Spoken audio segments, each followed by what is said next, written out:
Quero convidar os irmãos a abrirem as suas Bíblias no Evangelho de João, no capítulo 19, nós vamos ler até o verso 16. Fiquemos atentos à leitura do texto. Leio na NAA. Depois de dizer isso, Pilatos voltou aos judeus, ou melhor, 19, estou lendo 18, 19, a partir do verso 1. Por isso, Pilatos tomou Jesus e mandou açoitá-lo. Os soldados teceram uma coroa de espinhos e puseram na cabeça de Jesus. Também o vestiram com um manto de púrpura. Chegavam a ele e diziam: Salve, rei dos judeus! E lhe davam bofetadas. Pilatos saiu outra vez e disse aos judeus: Eis que eu me apresento a vocês,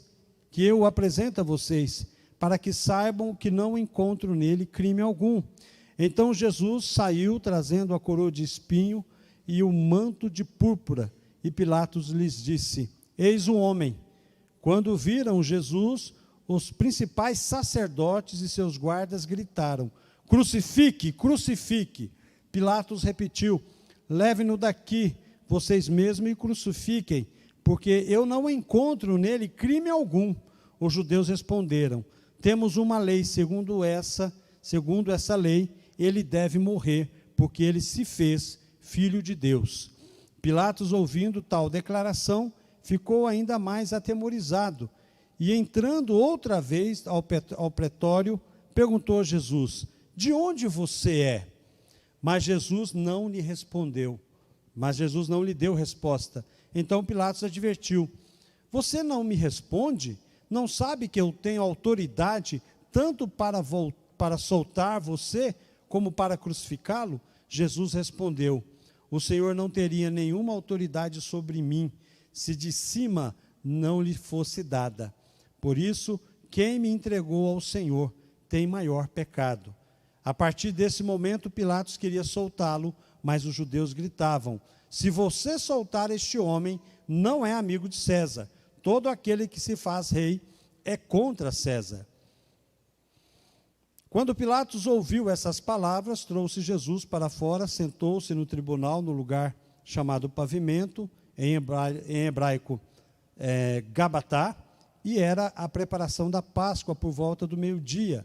E Pilatos disse aos judeus: Eis o rei de vocês. Eles, porém, clamavam: Fora, fora, crucifica-o. Então Pilatos respondeu: Devo crucificar o rei de vocês? Os principais sacerdotes responderam: Não temos rei, senão César. Então Pilatos entregou Jesus para ser crucificado, e eles o levaram. Pai, em nome de Jesus, nós te agradecemos pela tua palavra. Fala conosco neste momento, nós te pedimos em nome de Jesus. Esse texto, ele é muito importante, principalmente neste momento em que nós vamos celebrar a ceia do Senhor. Porque ele traz para nós, podemos dizer, ele apresenta uma cena e traz para nós 3 retratos de 3 personagens que nós devemos pegar como exemplo para a nossa vida, para que nós possamos observar qual o comportamento que nós devemos ter e qual o comportamento que nós não devemos ter e como nós devemos fazer para que Deus realmente possa direcionar a nossa vida com sinceridade no coração, não apenas de forma religiosa. E isso é importante porque quando você olha o texto, o primeiro personagem que se apresenta para nós é o próprio Jesus. E quando Jesus se apresenta a nós aqui, a primeira palavra do texto que nós lemos, a primeira ação do texto, é que Pilatos manda açoitar Jesus. Nós temos uma ideia vaga, na verdade, do que significa o açoite. Na verdade, os condenados que eram açoitados, geralmente era 39 chicotadas, na verdade era 40, mas eles davam 39 por misericórdia, né? Achando assim que poderia amenizar o sofrimento do moribundo. ele dificilmente ele sobreviveria ao açoite.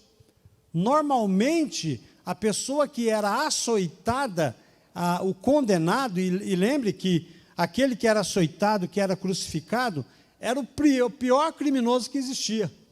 O pior criminoso era aquele que seria crucificado. E sempre antes da crucificação, vem um açoite. E o açoite, todos nós já sabemos, já vemos filmes. Se você nunca viu o filme A Paixão de Cristo, lá do Mel Gibson, eu não ganho nada do Mel Gibson para fazer propaganda, mas se você nunca assistiu, seria bom você assistir. Eu consegui assistir 2 vezes. Uma no cinema e uma lá em casa no DVD. Eu não consegui mais assistir, né? Mas, se você não tem ideia, talvez é importante você assistir o filme. Embora alguns pastores vão dizer que não tem nada a ver aquele sofrimento, não era aquilo tudo, mas por ser Jesus, por ser inocente, qualquer chibatada já é demais. E quando você olha aqui o que era o castigo era uma correia de couro, que eles amarravam pontas de ferro, lasca de osso, e aquilo realmente, quando dava chicotada, arrancava o pedaço da pele, da carne, ficava realmente dilacerado. E quando ele batia muito nas costas, nas pernas, ele virava a pessoa de frente e continuava batendo de frente até completar as 39 chicotadas. Mas você olha Jesus ali de uma condição em que ele fez tudo aquilo. E quando ele sofreu tudo aquilo, eles ainda pegaram uma coroa de espinho, não colocaram uma coroa de espinho na cabeça. Eles fincaram a coroa de espinho na cabeça de Jesus. Pastor, o senhor é dramático, mas é preciso ser dramático. É preciso você e eu compreender o que Jesus sofreu para que eu e você pudéssemos estar aqui nesta manhã. E Jesus não só teve aqueles espinhos na sua cabeça, como eles zombavam, escarneciam de Jesus. Chamavam Jesus de rei dos judeus. E quando falavam isso, dava tapa na cara. Imagina um homem tomando tapa na cara. Isso para nós já é algo horrível. Tomava tapa, tomava soco, cuspia-se na cara de Jesus, tomava chutes e tantas outras coisas que Jesus sofreu por minha culpa, por sua culpa. Foi por causa do nosso pecado que Jesus sofreu isso. Agora, por que tanto ódio na tortura? Por que tanta raiva na tortura? É preciso compreender um pouquinho o contexto ali dos romanos. Os romanos, por não entender a religião dos judeus, eles tinham raiva dos judeus. Eles achavam e tinham os judeus como uma escória. Eles não tinham nenhum valor para os romanos. E quando eles pegaram Jesus, os soldados, e foram dito a eles, olha, esse aqui é o rei dos judeus, ele falou, então é em cima dele que nós vamos tripudiar. É em cima deles que nós vamos lançar toda a nossa raiva e todo o nosso desprezo. Então, quando Jesus sofre ali na cruz, por causa do meu pecado e por causa do seu pecado, nós começamos a compreender que Jesus passa tudo aquilo para que eu e você pudéssemos ter a salvação em Jesus. Ele sofreu tudo aquilo de forma calada. Ele poderia ter dito, né, que quando foi perguntado quem era ele, que Pilatos pergunta, ele diz, ele não responde nada, ele não vai dizer nada. Ele poderia, eu lembro que um pastor pregando uma vez, e ele disse que quando Jesus estava sendo entregue aos soldados da sinagoga, e Pedro vem e arranca a orelha de Malco, porque na verdade ele queria arrancar o pescoço, porque ele não sabia usar a espada. Ele era pescador, só arrancou a orelha, né? O milagre de Jesus teria que ser maior, né? Juntar o pescoço ali de Malco. Na verdade, quando ele faz aquilo, Jesus diz para Pedro o seguinte, você acha, Pedro, que se eu não quisesse, eu pediria, e meu pai mandaria uma legião de anjos? E um pastor pregando, ele disse, naquele momento em diante, havia uma legião de anjos com espada na mão, esperando só o chamado de Deus. Que se Jesus falasse, vem os anjos vinham e acabavam com tudo. Mas Jesus escolheu não chamar ninguém. E fez isso por minha causa e por sua causa. Para que eu e você pudéssemos ter a salvação nele. Nós devemos compreender que Jesus suportou tudo isso. E o exemplo que eu tenho, que eu aprendo aqui para nós nessa manhã, é que, olhando para Jesus, sofrendo tudo que Jesus sofreu, e olhando para a minha vida e para a sua vida, nós, quando passamos por momentos de lutas, de aflição, de dificuldades, nós desistimos tão fácil.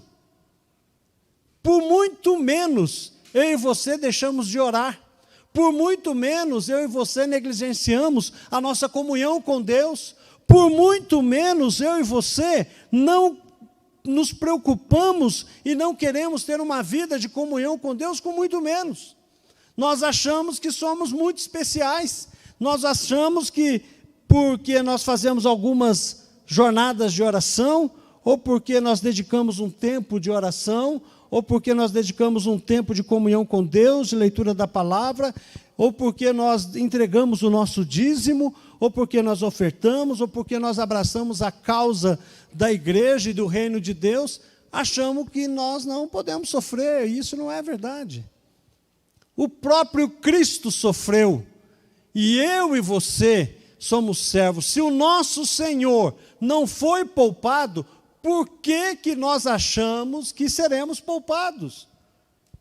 Mas temos que fazer como o nosso Senhor Jesus fez, sermos pacientes, aguardarmos no Senhor, confiarmos no Senhor. O texto vai dizer para nós em Isaías 53, que ele foi oprimido e humilhado, mas não abriu a sua boca. Como cordeiro foi levado ao matadouro, e como ovelha muda diante dos seus tosqueadores, ele não abriu a sua boca. O Senhor Jesus, quando foi ultrajado, ele não revidou com ultraje. Ao ser maltratado, ele não fez ameaças, mas entregou-se àquele que julga retamente. Nós temos que aprender a ficar calado. Nós temos que aprender a engolir a bucha. Aceita que é mais fácil. Se submeta ao Senhor e espere o Senhor no tempo dele. No tempo dele ele vai te honrar. No tempo dele ele vai te exaltar. No tempo dele ele vai te abençoar. Até que chegue esse tempo, se submeta à vontade do Senhor.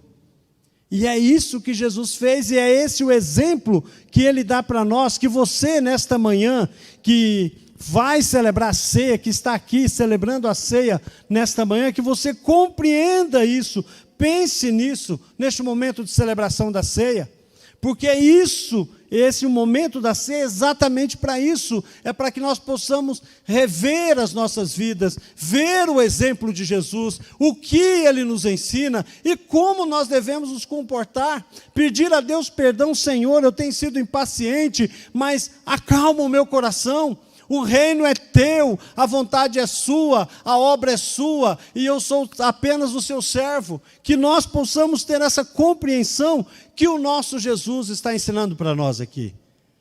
Que mesmo debaixo de tanto sofrimento, nós possamos aguardar no Senhor a vontade dele sobre a nossa vida. O segundo retrato que encontramos é o retrato de Pôncio Pilatos.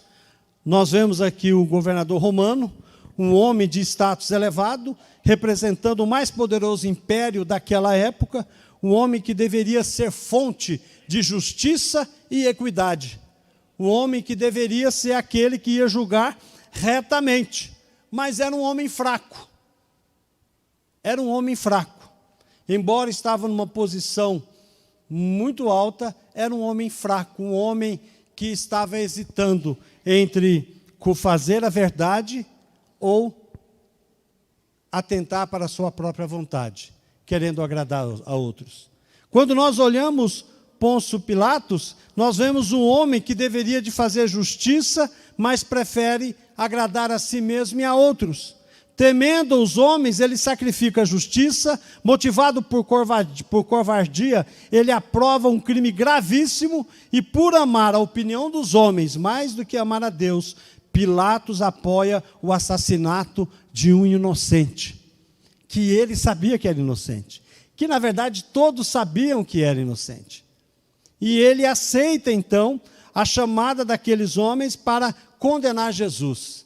Preste atenção em algo muito importante. A natureza humana jamais cometeu um ato tão desprezível quanto a esse, de condenar um inocente. O que aprendemos aqui é que o ser humano é uma criatura miserável quando não possui princípios elevados em seus corações e a fé na existência de um Deus. Quando o homem toma por justiça a sua própria mão e o seu próprio julgamento, ele sempre vai fazer algo terrível. E nós sabemos e olhamos que homens tão elevados de posição e compreendendo que eles detêm o poder, quanto hoje você olha no mundo, os homens que detêm o poder, mas é impressionante quando nós olhamos para Deus e sabemos que o homem mais humilde, que possui a graça e o temor de Deus, é mais nobre aos olhos do Senhor do que qualquer rei e qualquer governante. Essa palavra é para você.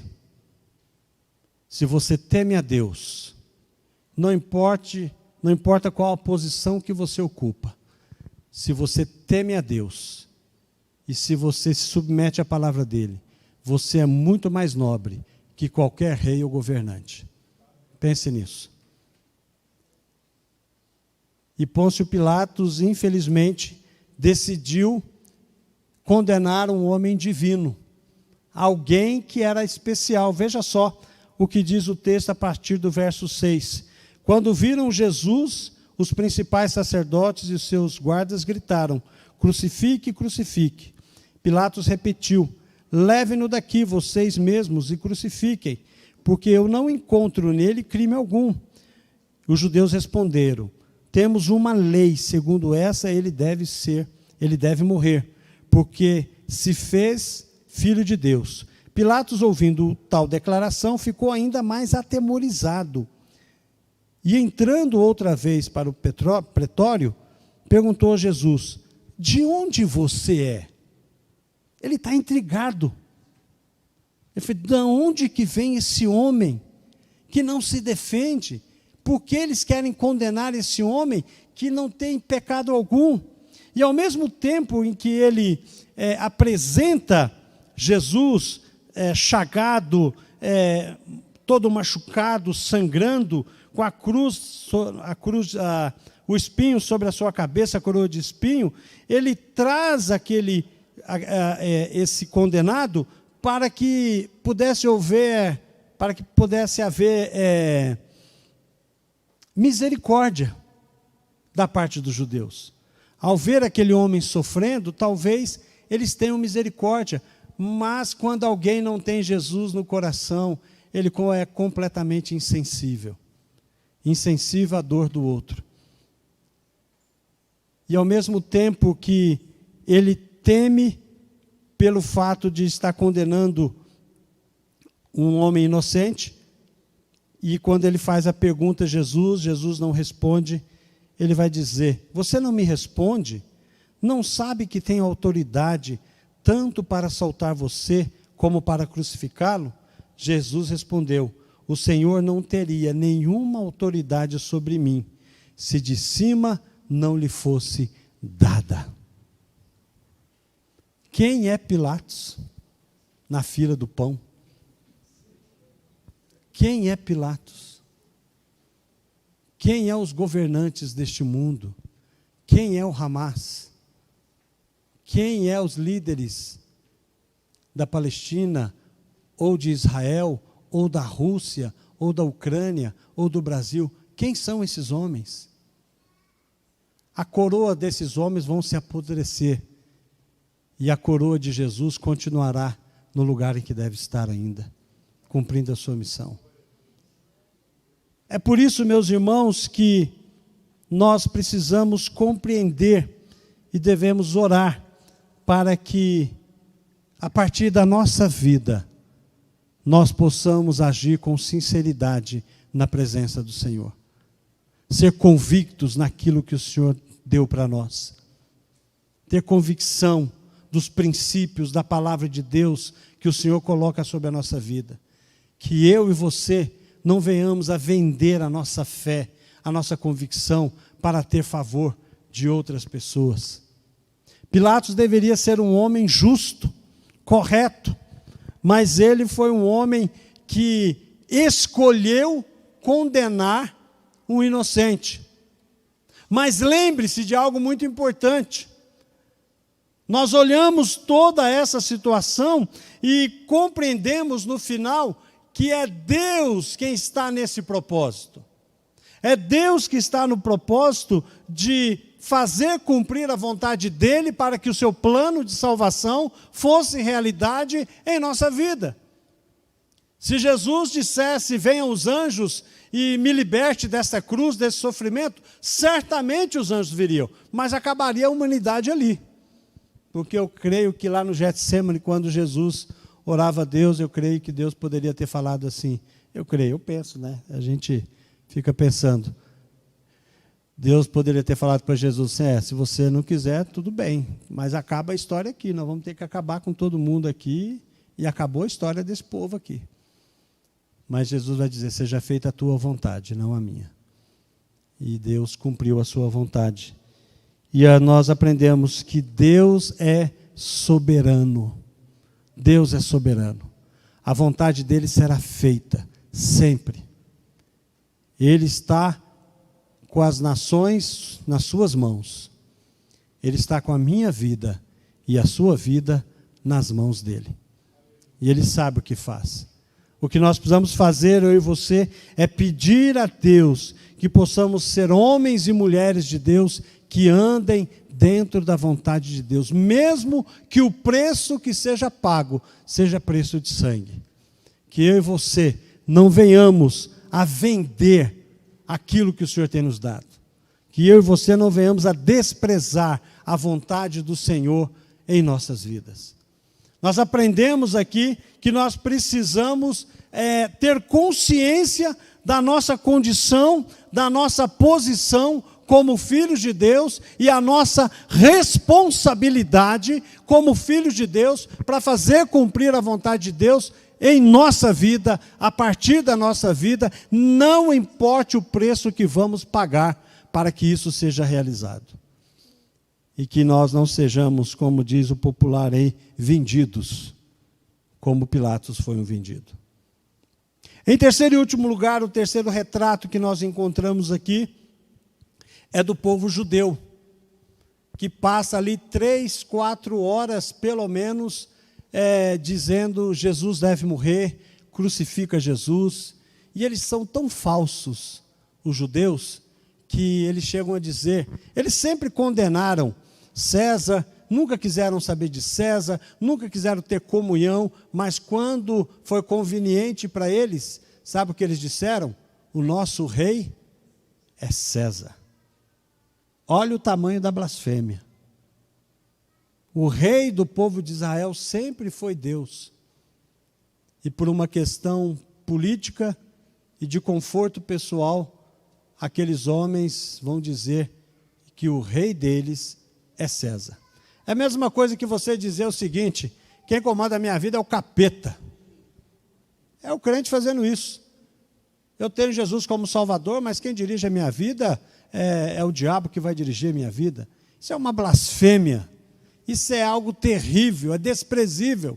E aqueles homens fizeram isso, porque aqueles homens deveriam estar ao lado de Jesus, aqueles homens deveriam estar apoiando Jesus, aqueles homens deveriam estar aos pés de Jesus, ouvindo da palavra de Deus, aprendendo com Jesus, tendo humildade no seu coração, mas aqui bate algo muito terrível, que um pecado grave que está acontecendo aqui é uma consciência insensível, um coração cauterizado, que não quer receber a palavra de Deus.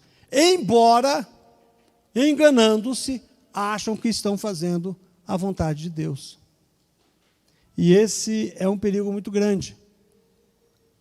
Quarta-feira o pastor Gilead estava pregando no capítulo 18, e ele demonstrou toda a sua indignação com o povo de Israel. Por quê? Porque o povo de Israel é um povo que foi escolhido como povo da aliança. É aqueles que herdaram as promessas de Deus. E eles deveriam estar ao lado do nosso Senhor. E ele falou de toda a sua indignação, ficou bravo pra caramba aqui do quarta-feira. E todos nós concordamos com ele, e depois nós estávamos conversando e pensando. Mas o povo de Israel, no Antigo Testamento, os apóstolos, antes de se converterem, não conheciam Jesus como eu e você conhece. Porque quando os apóstolos fugiram e negaram a Jesus, e quando Jesus é crucificado e todo mundo foge, né, todo mundo trai, a gente sempre põe a culpa em Judas, mas todo mundo traiu, porque todo mundo fugiu, todo mundo correu. Na verdade, eles ainda não conheciam Jesus e não tiveram os seus corações e a sua vida transformada pelo Espírito Santo. Isso vai acontecer quando Jesus inaugura a sua igreja no Pentecostes, aonde o Espírito vem, e a partir dali eles começam ousadamente a pregar o Evangelho e ter as suas vidas transformadas. Mas quando você olha aquele contexto ali direto, onde eles estão ali, naquele contexto de Jesus sendo condenado, aqueles homens não conheciam a Jesus. Você quer ver pior?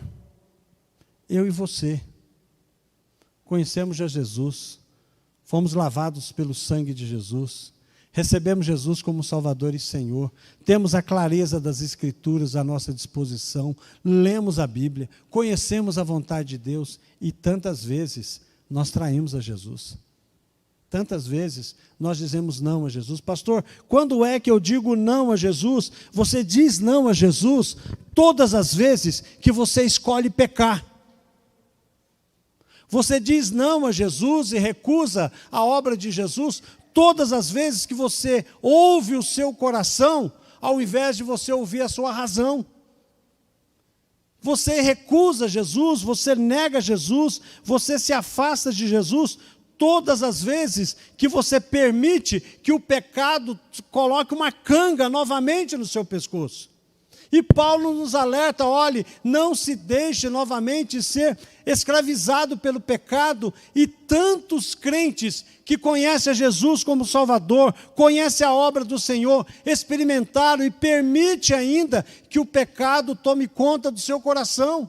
Cada vez que você não perdoa, cada vez que você não compreende o seu irmão, cada vez que você não tem a intenção ou não tem a compreensão que você faz parte do reino, e você não é o seu reino próprio, mas é o reino de Jesus, e todo orgulho, toda falsidade, toda mentira tem que se afastar do seu coração.